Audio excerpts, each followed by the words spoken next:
국민의힘이 부동산 투기 의혹이 불거진 12명의 의원 중에서 5명의 의원에 대해서는 탈당, 1명에 대해서는 제명 조치를 하기로 조금 전 결정했습니다. 아침부터 각 의원들의 소명을 듣고 내린 조치죠. 특히 대선 주자로 나선 윤희숙 의원도 권익위 명단에 포함된 사실이 확인돼서 파장이 커지고 있습니다. 관련 소식을 유정화 상황실장이 정리했습니다. 저희가 약속했던 것은 민주당에서 송 대표님께서 상당히 전격적으로 이 출당 조치를 언급하셨는데 저희도 그에 못지않은 판단들을 할 것이다. 저희가 대책을 마련해서 저희가 민주당보다 더 강하게 대처하겠습니다. 네, 이 강한 대처를 약속했던 국민의힘 이준석 대표. 부동산 투기 의혹에 불거진 12명의 의원 명단을 받아들었죠. 오전 8시부터 이 비공개 최고위를 열고요. 화상으로 의원들의 소명을 들었습니다.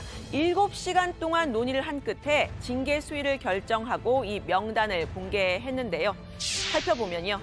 강기윤, 이주환, 이철규, 정찬민, 최충식 이 5명의 의원은 탈당을, 또 비례대표 의원인 한무경 의원은 제명 조치를 하기로 만장일치로 결정했습니다. 그리고 이 안병길, 윤희숙, 송석준 의원은 이 부동산이 본인 소유가 아니고 또 부동산에 본인이 관여하지 않았다라는 이유로 또 김승수, 박대수, 배준영 의원의 경우에는 토지의 취득 경위가 소명됐다라면서 별다른 조치를 내리지 않았는데요.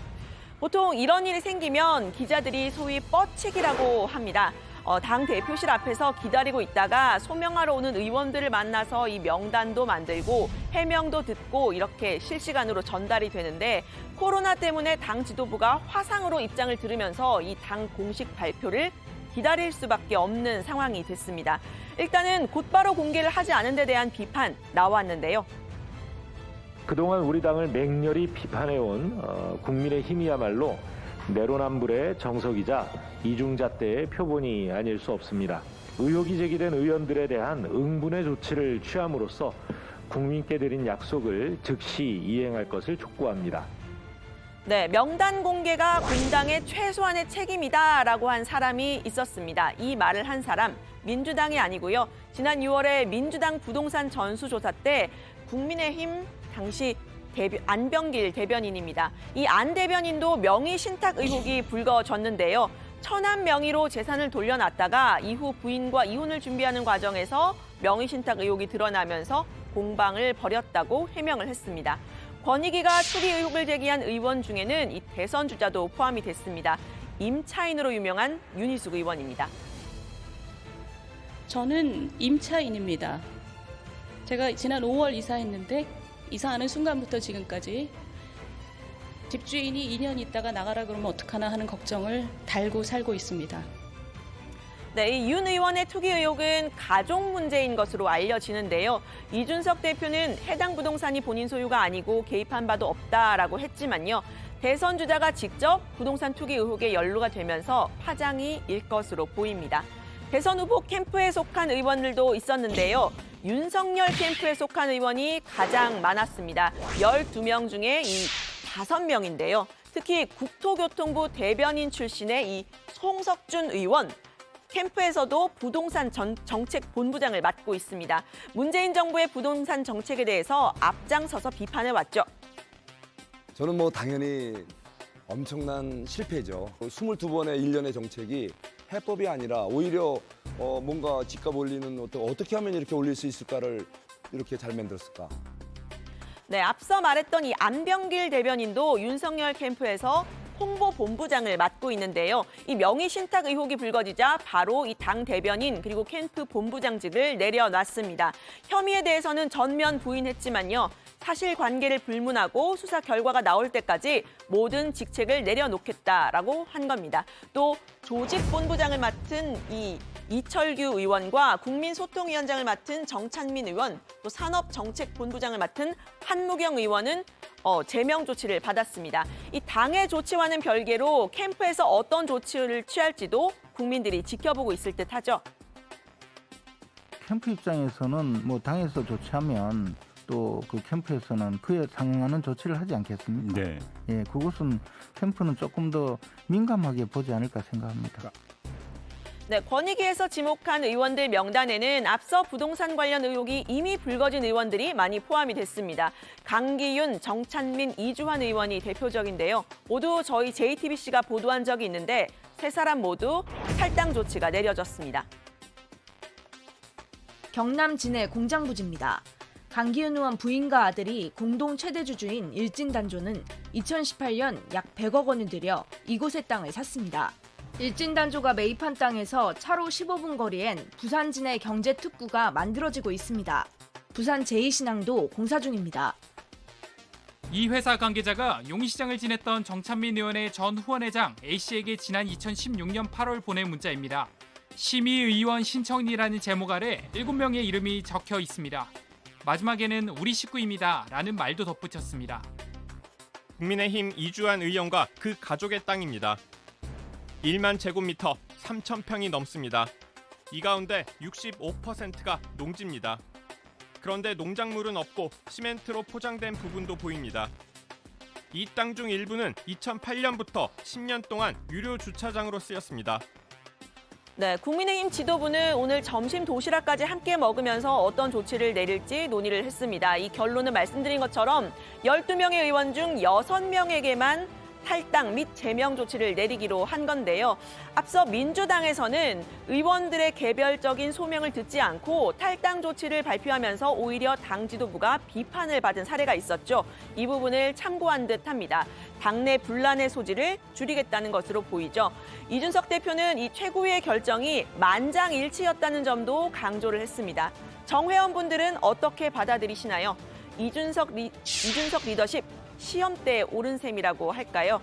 이 대표가 소속 의원들의 부동산 투기 문제를 잘 해결하면 이 사람부터 지지하겠다라고 밝혔습니다. 전당대회 전부터 논쟁을 벌여왔던 진중권 전 교수입니다.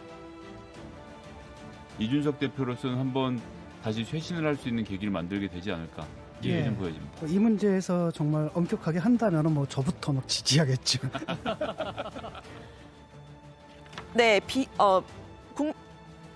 국민의힘 의원 현재 101명인데요. 딱 개헌 저지선의 전체 3분의 1의 의석입니다. 의원들이 탈당 조치를 받아들이게 되면 개헌 저지선 붕괴되는 셈이죠. 그럼에도 불구하고 강력 조치를 내린 부분, 바로 부동산 투기 의혹을 털어내는 것이 먼저라는 생각 때문이겠죠. 비교섭단체 5당 중에서는 유일하게 열린민주당 김의겸 의원이 포함이 됐습니다. 이 업무상 비밀을 이용했다는 의혹인데 청와대 대변인직까지 내놓게 한 흑석동 재개발 지역 상가 매입이 문제가 됐습니다. 이 김 의원은 흑석 김의겸 선생부터 조사받겠다라면서 국민의힘을 압박하기도 했었죠. 아내가 저와 상의하지 않고 내린 결정이었습니다. 제가 알았을 때는 이미 되돌릴 수 없는 지경이었습니다. 이 또한 다 제 탓입니다. 네, 이 김 의원은 권익위 결정은 사실과 달라도 너무 다르다 이렇게 해명을 했죠. 매매 시점이 이미 재개발 정보가 다 공개된 후였다는 겁니다. 전현희 국민권익위원장은 검찰 수사 중인 사안이기 때문에 의혹을 제기할 수밖에 없었다고 했는데요. 만약에 저희들이 종결을 하게 되면 오히려 경찰 수사에 영향을 미칠 수가 있기 때문에 그 사안에 대해서는 경찰에서 확인을 해서 수사로 종결을 하도록 저희들이 송부를 한 셈이죠. 네, 최근에 열린민주당은 대선을 앞두고 민주당과의 통합 논의가 나왔었죠. 여야를 막론하고 이 부동산 투기와 손절하려는 시점인데 여권 통합에는 악재로 작용할 수 있다는 분석이 나옵니다. 이번에는 오늘 국회 상황으로 좀 가볼 텐데요. 언론중재법을 놓고 여야가 강경하게 대립을 하고 있습니다. 국민의힘 대선 주자들은 이 언론중재법 대선 이슈화한다는 생각이죠. 당 지도부는 오늘 법사위를 앞두고 강행 처리를 막자면서 의원들에게 긴급 소집령을 내리기도 했는데요. 내일 본회의에서는 필리버스터까지 불사하겠다고 했습니다. 피땀 흘려 쌓아놓았던 국가 이미지 그리고 자유 언론 환경을 국제적인 조롱거리로 만드는 역사적 반영 행위가 아닐 수 없습니다. 네, 반면 민주당은 강행 처리의 뜻을 굽히지 않았습니다. 김용민 최고위원은 필리버스터를 통한 토론을 환영한다고 했는데요. 더 강한 법안을 요구하는 시민단체도 있다고 했습니다.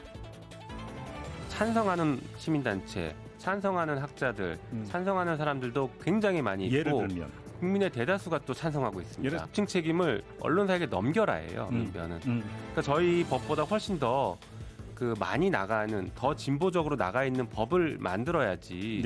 왜 이 법은 좀 부족하다. 예, 이 여야의 시각차 좀 커 보이죠. 정치 원로로 통하는 유인태 국회 사무총장은 지금처럼 이렇게 여야가 강하게 대립하는 상황에서 통과를 시키는 건 부담이 클 거라고 했습니다. 일단 오늘 법사위 개의를 놓고 여야가 공방을 벌였는데 관련 소식 다정회에서 계속 전해드리겠습니다. 어제 오후에 그 자유언론 실천재단까지 이거 하지 말라고 나왔잖아요. 그런데도 불구하고 강행하는 거는 좀 난 상당히 어리석은 행동이 아닐까. 저는 조금 한 템포 쉬어가는 게 내일 처리하는 거는 지금 이런 환경 속에서 하는 거는 좀 굉장히 자충수가 될 거라고 봅니다. 네, 여야는 오늘 언론중재법 처리를 위한 이 법사위 개최 여부를 놓고 또다시 이렇게 신경전을 벌였는데요. 오후 3시 반쯤부터 회의를 열고 현재 찬반 토론을 벌이고 있습니다. 관련 소식 들어가서 더 이야기를 해보고요. 이 12명의 의원들 중 6명에 대해서만 탈당과 제명 조치를 내린 국민의힘의 결정. 정치권에 어떤 영향을 미치게 될지 역시 앞으로 다정회에서 전해드립니다. 오늘 발제는 국민의힘 부동산 전수조사 관련 조치로 정리를 하겠습니다. 이준석 12명 중 6명의 탈당, 제명 조치, 대선 주자 윤희숙도 명단에 포함.